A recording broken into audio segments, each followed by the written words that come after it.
Good evening. Welcome to IDAGIO Live. In our cycle of Mahler's symphonies, now I'm going to say a few things about the Lied von der Erde, the Song of the Earth. Is it a symphony or is it a song cycle? It's something between the two. From a structural point of view, it's a cycle of 6 songs with orchestra performed by 2 singers, but it's completely disproportionate because the first 5 movements or songs are as long as the last one. They feel almost like preparations for the main part of this work, the last song called Farewell Abschied. This work is very important because it is a big change in the style Mahler composed. We are now in his final period, the most mature Mahler, and very close to the end, where we have a feeling that he always says goodbye in his music. Goodbye to whom? This is a very important question. Goodbye to the world or goodbye to the planet, to the earth? That he chose this title, The Song of the Earth, is very significant. And it leads us to the question of what is the spiritual background of this symphony?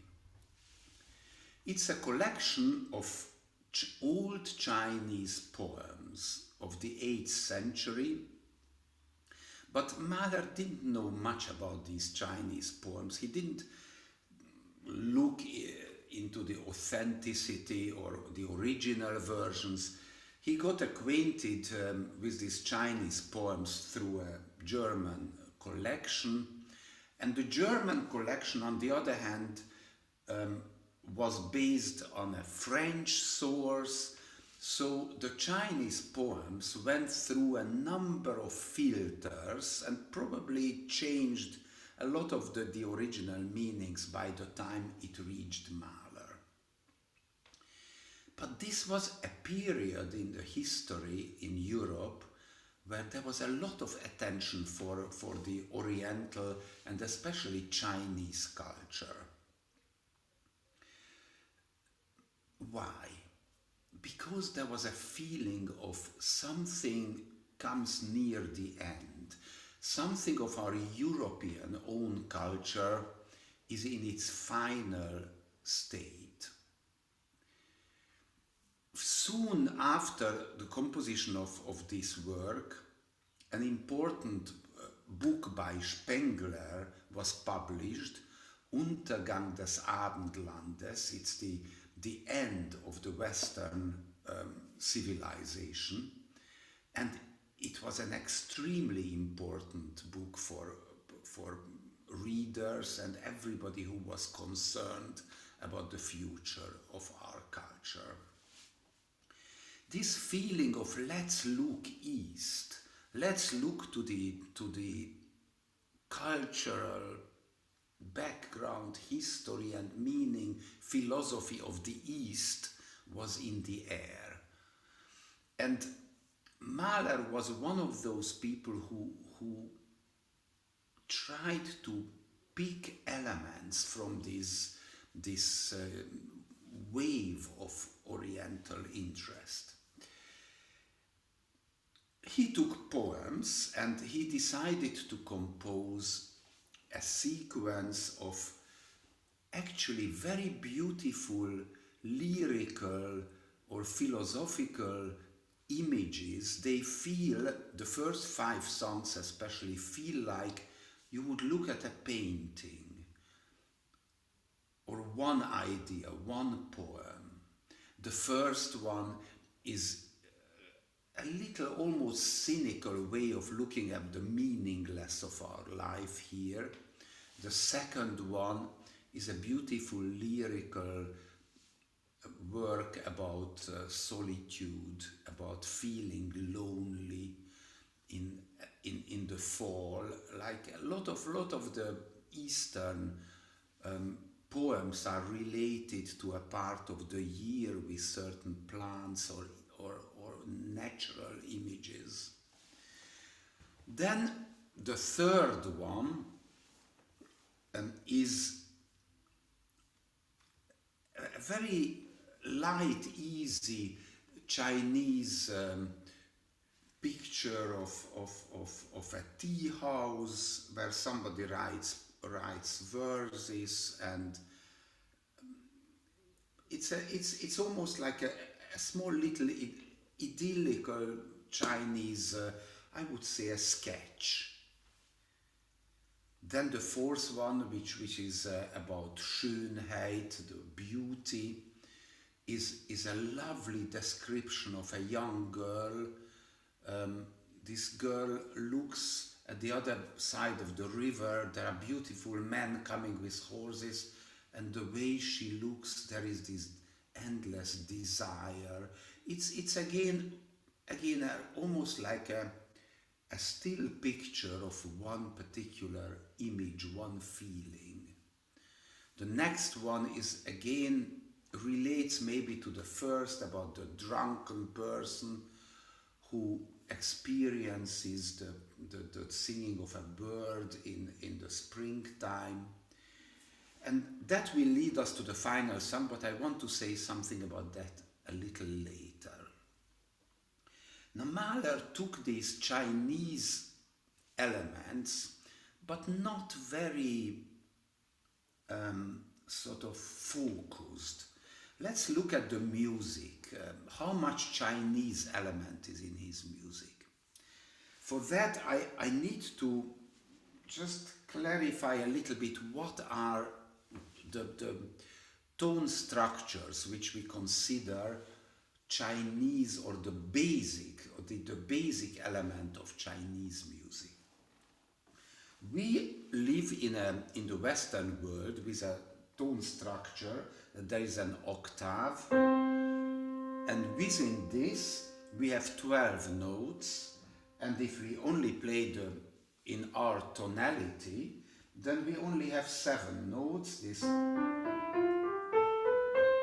is a scale in the octave.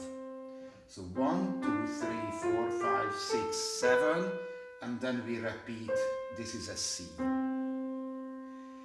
What is the pentatonic system, which is more typical for Chinese and generally Asian folklore?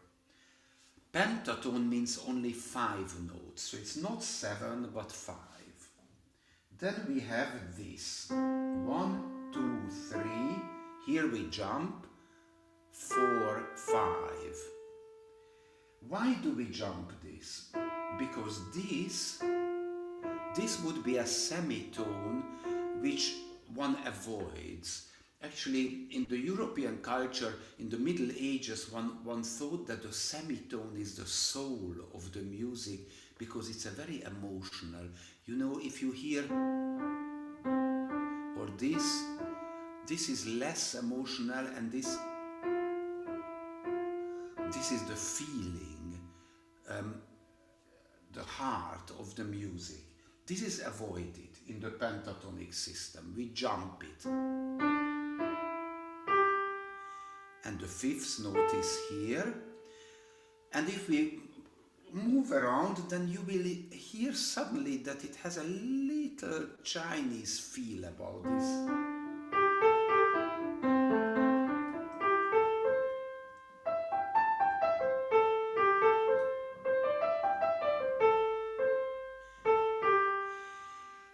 By the way, there are certain European countries, for example, I come from Hungary, and in the Hungarian folklore we also have pentatonic music. This is a Hungarian folk song. And it's the same system as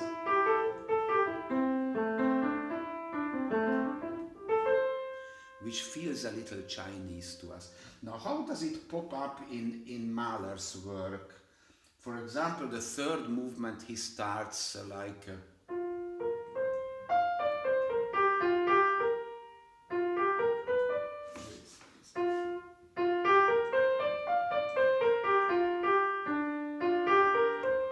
with these notes, but then when the singing starts, he already brings it closer to Europe.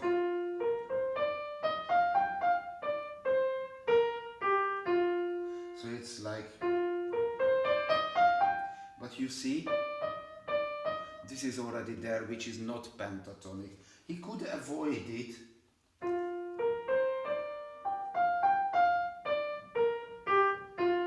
But he doesn't.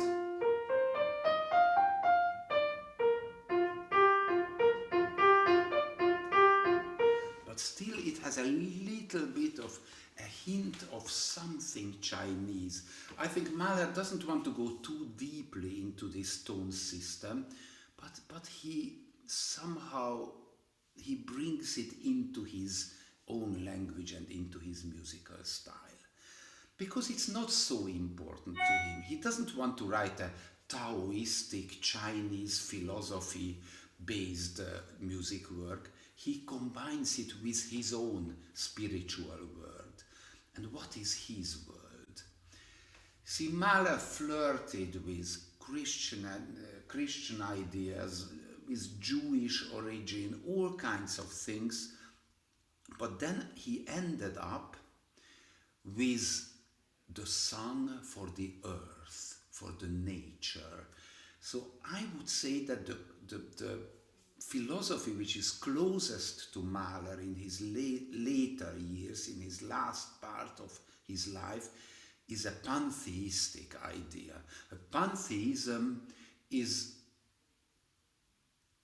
a kind of religion where God is the universe itself. God is everything. God is our nature. It's everywhere, in the trees, the animals, in us. It's God and universe mean the same things. And Mahler found a connection between this pantheistic idea, which was very well spread in Europe after the work of Spinoza, who made a huge influence on the 18th, 19th century. Mahler combines this with the Chinese ideas, and it's not too distant. The ideas of Spinoza and the Taoistic ideas about the honoring of nature and finding a connection to nature are very close. And this became Mahler's world in his last period. Now, on the other hand, there is an emotional novelty in Mahler's music, that he somehow feels that his life comes to an end, and he says goodbye to the world, and this farewell feeling is very present in this work, in the Lied von der Erde, and also in his last symphony. There is an incredible clarity with very few elements, sometimes even a very few notes. Mahler expresses huge depth of feelings. He doesn't need the complications he composed earlier.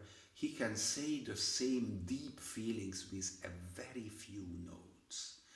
And this is typical for the greatest genius composers. For example, Mozart in the last period of his life could do the same. Magic Flute, Mozart's last opera, has maybe 10% of the number of notes Mozart composed in The Marriage of Figaro. And the same thing applies to Mahler. Here he writes only a few notes. I mean, the Abschied, the farewell, the last movement, it starts with almost nothing. There is a C,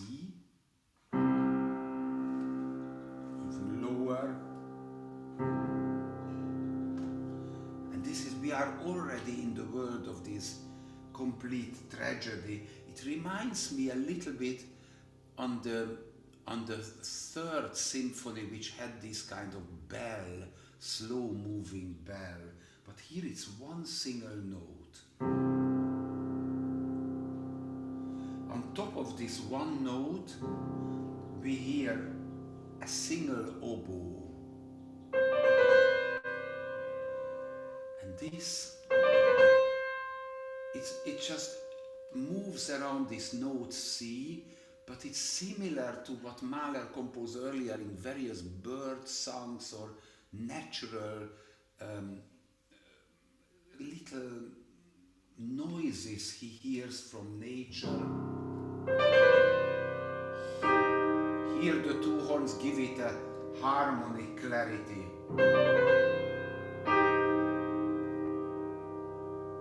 But nothing much happens. And then we get in.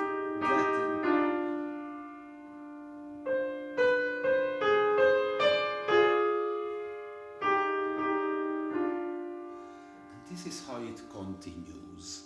Everything extremely simple but fantastically meaningful. For the last movement of this wonderful work, Mahler decided to combine two poems. It's not setting one poem into music, but a combination of two, and decided to write a movement of about half an hour. It's a huge, long and wonderful song saying farewell to the world. But although it's heartbreaking and beautiful and sad, it still finds a complete peace because the focus is on the earth, on the beauty of the earth which one leaves behind and which one knows that it will again live in every spring. And this beautiful earth is like looked at from, for example, I imagine we would sit in a spaceship, get further and further away from the earth, and we would see the beauty of the earth. And this is the kind of viewpoint of Mahler, looking at the earth already from a distance and seeing the beauty of it. Die liebe Erde, the beautiful, the lovely earth. This is how the final part of this fantastic masterpiece starts. And the way it is described, it's just incredibly beautiful, very simple on one hand, and on the other hand, there is a rhythmical complication which Mahler has never composed before. I would call it a cosmic type of music writing. Why cosmic? Now imagine you would be on this spaceship, and then you would have all kinds of meteors and stars flying around you, but you have this kind of inner harmony. Now Mahler has one C major chord. I'm talking now about the final minute of this work. There is this chord of these trombones. It's always there. Then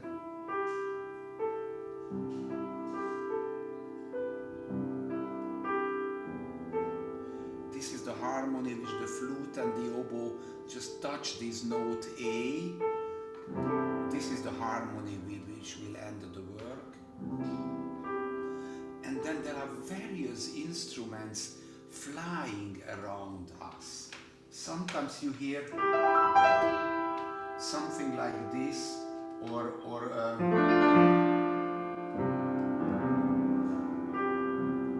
he changes to minor. Again a fly.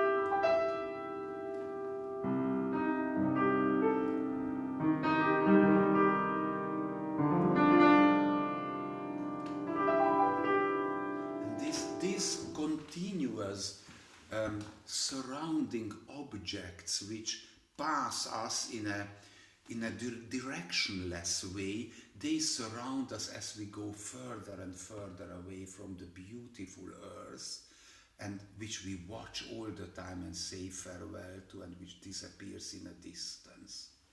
I want to show you the first sketch what Mahler wrote. This is a photocopy of the manuscript. It wasn't easy for him. If you look at these pages, you see that there are many corrections, scratches, all sorts of changes of mind. It didn't flow out of him easily. This was a completely new way of composing. He has wonderful remarks. He says here, bis zum Schluss keine Steigerung, sort of no development until the end as we fly away in this distance. And then in the last page, let's see, here with pencil, he says, Posaunen Dreiklänge, C-Dur. So he may have written it before writing it into writing the notes into the score. And again, bars left out here. It was a huge work and not easy for him. Full of corrections. It's wonderful to study. And then what we have is one of the most beautiful and single works in the music literature. There is nothing comparable of the beauty, the elevating, spiritual and harmony giving beauty of saying farewell to the world in this absolute master level. What Mahler did is in his final ripe period. I've got one movement which you can listen to. This is about the beauty. If you click on the link below, it's from my very new recording. I finished it very recently and it's just being published. I could get hold of one movement what you could listen to, but I hope you will be able to hear the CD a little later. Now let's see if you have questions about this work. I see my messages. So I see here a question saying, can you find other scales like whole tone or church modes in Mahler's music as well? What an interesting question. Now let's say church modes. Let's stay with the lead from the Erde. This is the second movement start.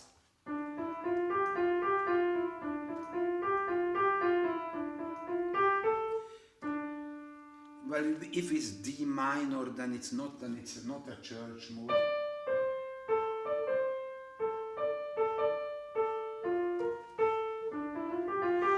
Probably this is not it, it's a minor. I have to think hard, but it's not typical. I don't think it's typical to find church mode like Dorian, Phrygian, this kind of elements in his music. I can find it in Bartók's music a lot. I would say probably not typical. Mahler is a composer of our Dur-Moll, major minor tonality, and here he just kind of peeps out a little bit into this Chinese pentatonic tone structure. The next question I have, why does the sketch only have 3 to 4 voices? This sketch which I brought here, it's a beautiful publication of the manuscript, of the facsimile. This is his first version as he started to compose it, and he didn't compose yet for orchestra. This is written in a few lines for piano, sometimes probably, or a voice, there is the voice here and the piano. Occasionally he writes above it when he has an idea how to extend, what kind of notes to add, like here.